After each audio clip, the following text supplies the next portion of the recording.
Hey guys, so I just recorded case 2, and after I got done with it, I realized that it never started the recording.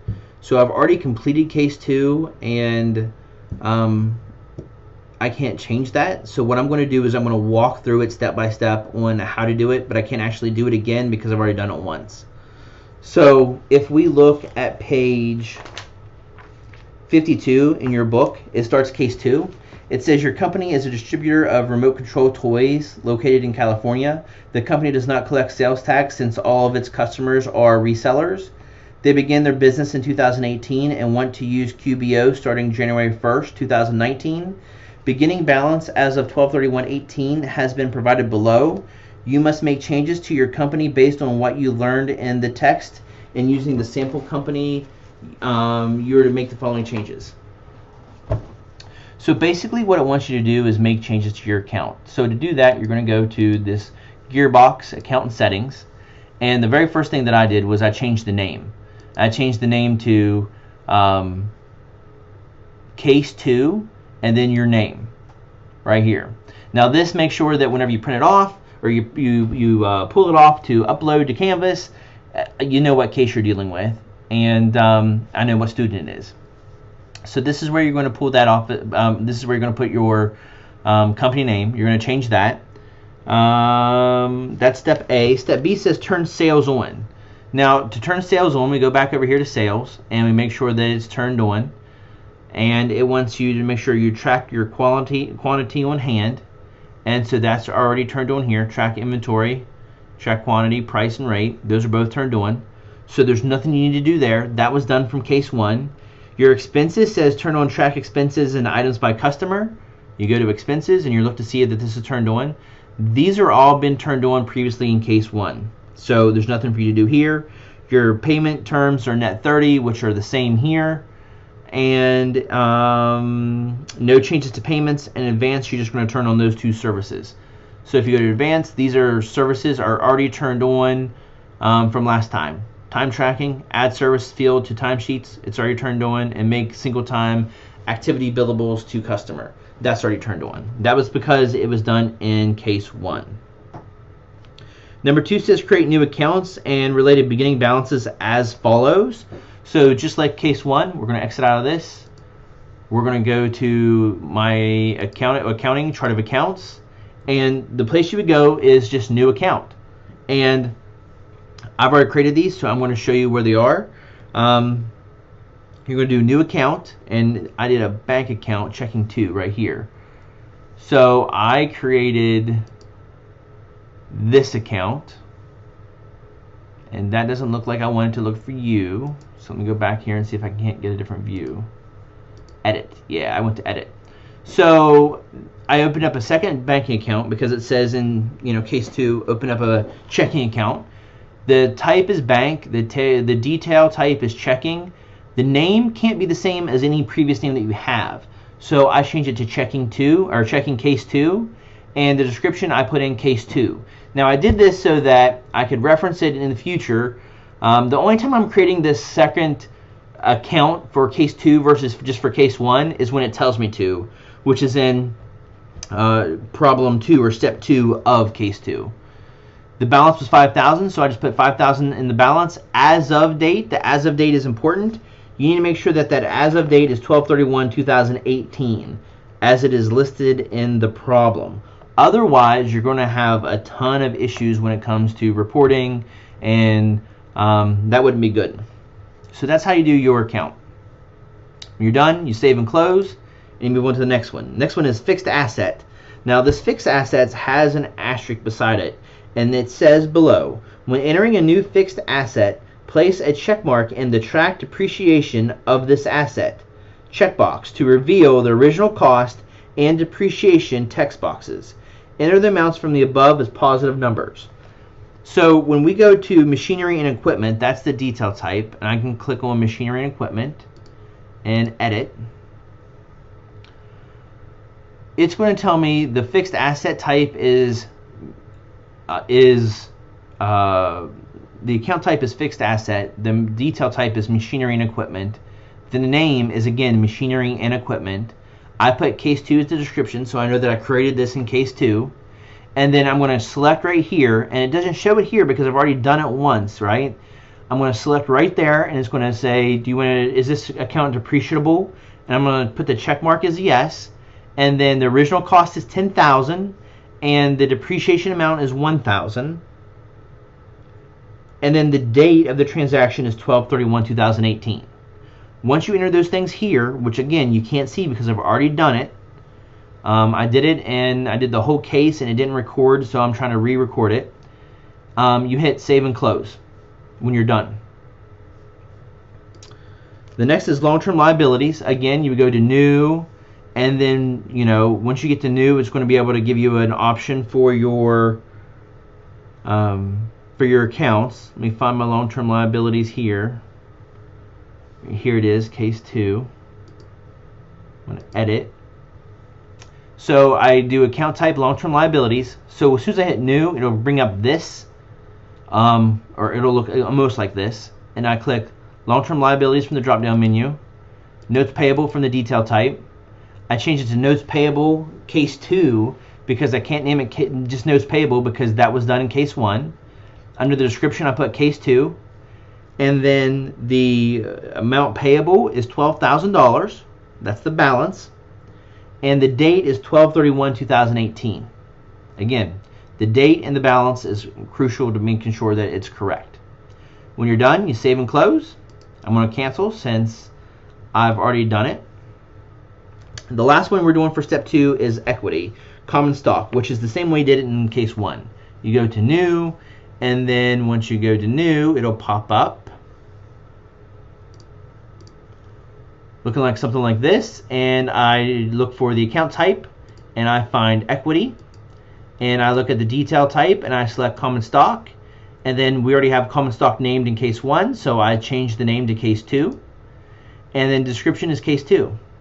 My balance for my common stock is $100, so I put that in there as of 12/31/2018. I make sure I put that date in there, and then I save and close. So that completes step 2. You go to step 3. Step 3 is creating 2 products and a service.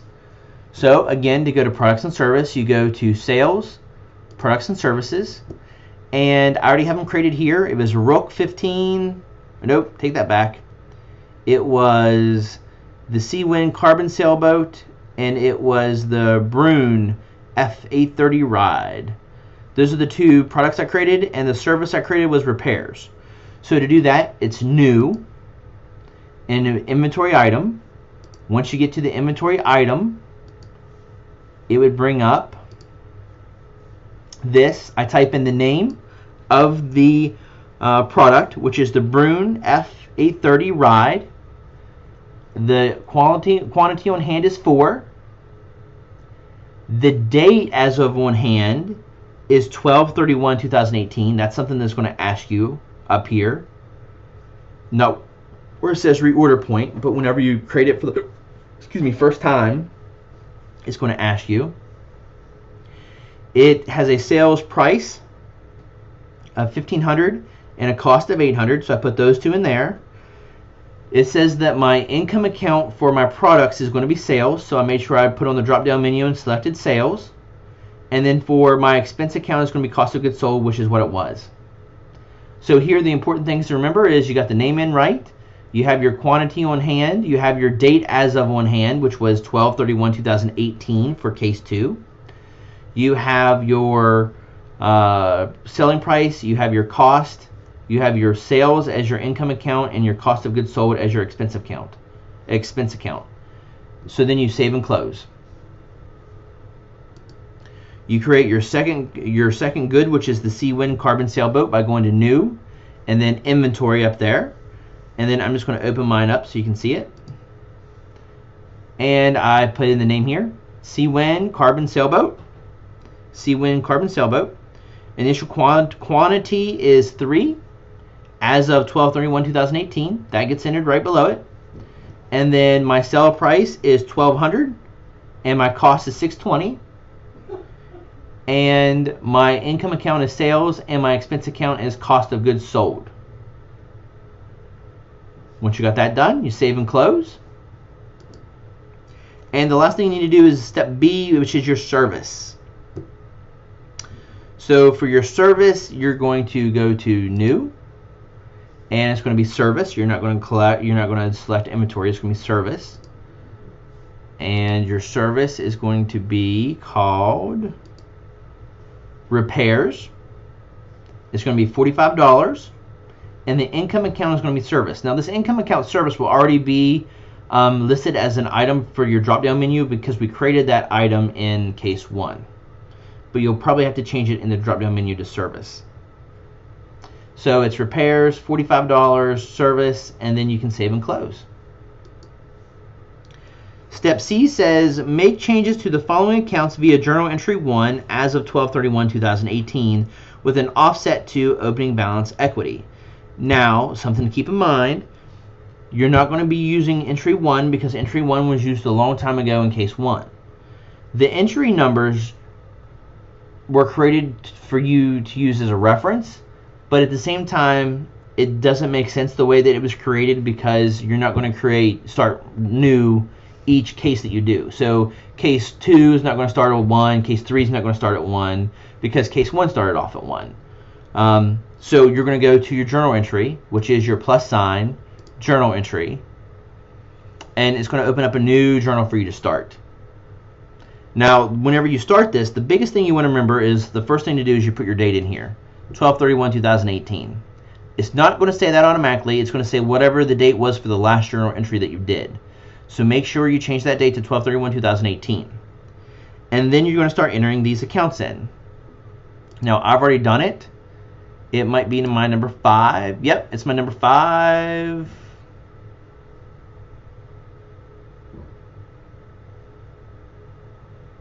Prepaid expenses. Now, see, I went back through here and I noticed that it made a mistake. This should be 2,400.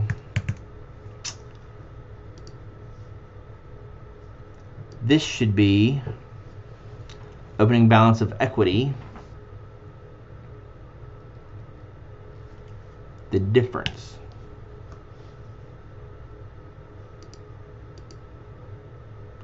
So if I take this $1,900,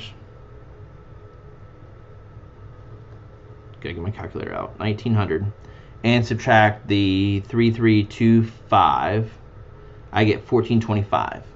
So this should be 1,425.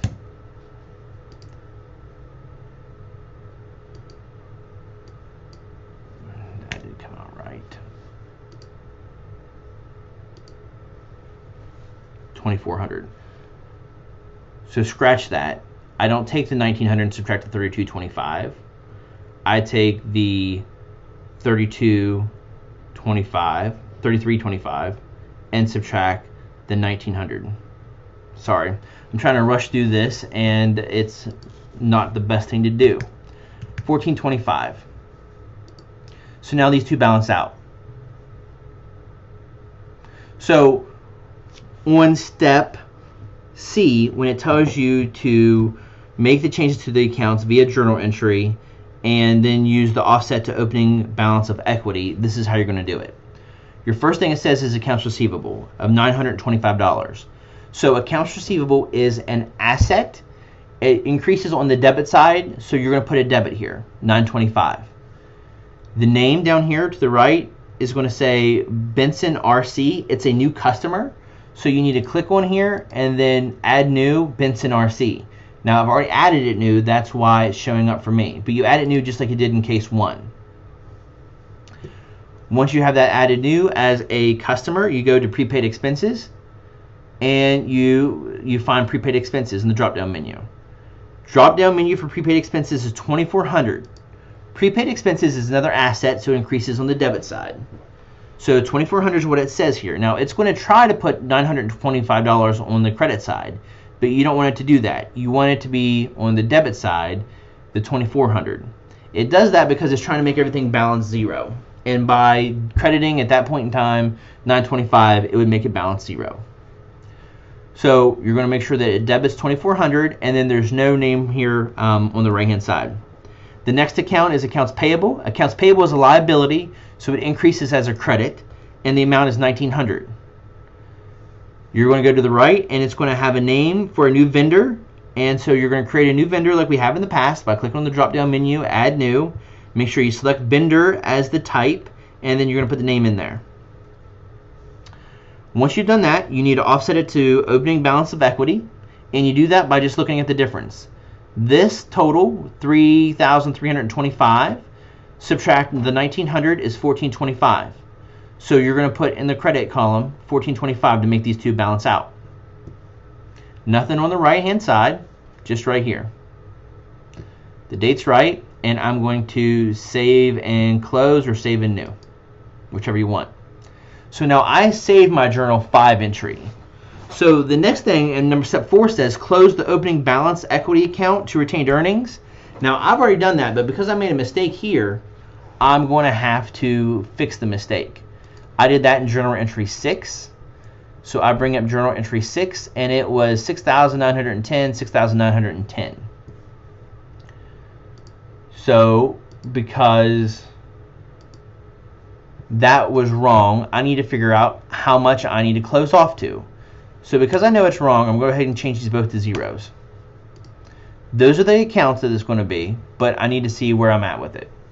So if I close this out real quick, save, yep, nope. Do I want to continue without saving? No. I want to save that as zeros. Exit out, and I'm going to go to my reports. My reports, I'm going to go to my trial balance down here at the bottom. Trial balance. As of 12/31/18, run report, and I have a open balance equity of $8,385. Now this is a credit, so to make this zero, I need to issue a debit. So 8,385 is the amount. So now that I know how much that is, I can go to my plus sign journal entry. I can go to journal entry 6, and I change this amount to 8,385. 8,385. They balance. The date's correct, and I can save it. Once I save it, I can exit out of the journal, and my report needs to be updated. I'm going to update with 12/31/18. Run report. And my opening balance equity is 0. It all went to my retained earnings. So that's how I make sure my opening balance of equity is zeroed out. So now that I'm already here, this would be my next step anyways after I have closed out my opening balance of equity, is to prepare my trial balance. I'm in my trial balance already. It's literally for the end of the period. Now remember, in case 1, it's going to be up through December 30th, 2018. In case 2, it's going to start December 31st, 2018. Now I have this date here as of December 31st, 2018 because it's the only transactions that we've done so far in this case. I could easily change the date to 2019, December 30th, which is the last day in the period for this case. Run the report, and it stays exactly the same. So as of December 30th, 2019, I'm going to export as a PDF, save as a PDF,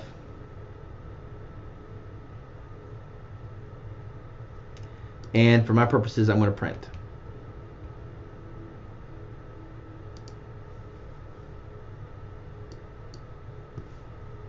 The next thing I need to do is I need to do my detailed transaction. So back to report list. Scroll to the bottom, transaction detail by account. And if I put the date range, if I put all dates and run the report, then I get everything from case 1 and case 2. And technically case 3 if I hadn't started case 3 yet. And we don't want that because we don't want this information, like this checking account is from case 1. We don't want that. We just want to know what happened in case 2. So to get that information, I do a custom, and I'm going to do the date for the case, which is 12/31/18, through 12/30/19. I'm going to run that report. This is for case 2, and I should have all the transactions that just happened in case 2 with the balance of the accounts based on that. I'm going to export as PDF, save it, and for me, I'm going to print it.